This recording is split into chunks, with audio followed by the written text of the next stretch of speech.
I said, okay, Lord, if it's your will that we have a cat, then let somebody come into our path that has free kittens. Then I'll know that it is meant for us to have a cat.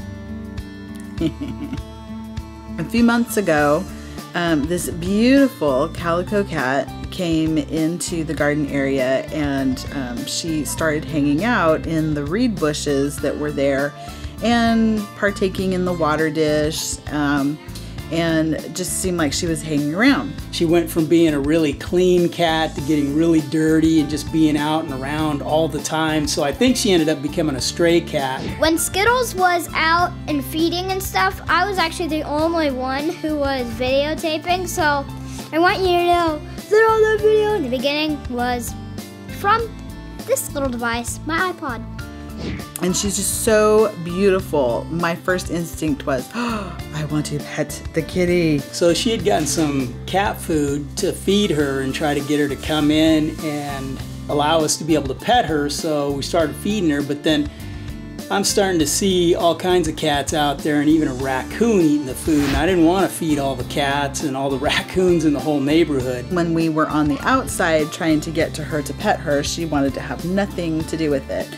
So then, of course, it became a process of wooing the kitty because she kept coming around.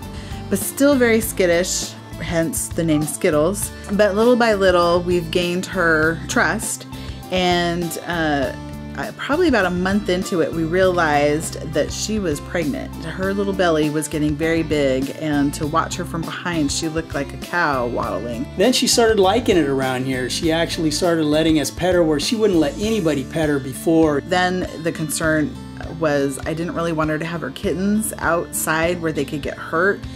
And so we just began praying that, you know, if she was meant to be our cat, and then just prayed that God would just help her to feel comfortable, to want to come in and want to get used to us, and especially Matt, my 8-year-old son, who has lots of energy. About 1, 2 in the morning last night, just heard all this scratching going on inside the closet, and Skittles had been doing that a couple other times in the closet too, so I think she was preparing that place. She wanted to have them in the closet. And pretty soon started hearing these little meows, and we knew we had kittens in the closet. So not only did Jennifer get to pet the cat, apparently at this point we have a cat and 6 kittens. We have 7 cats. So our guesstimation of how many kittens she was gonna have was 3. Well, she doubled it, so she had 6 altogether. And on an exciting day too. Today is Good Friday, so we have some Good Friday kittens. 6 of them, oh my.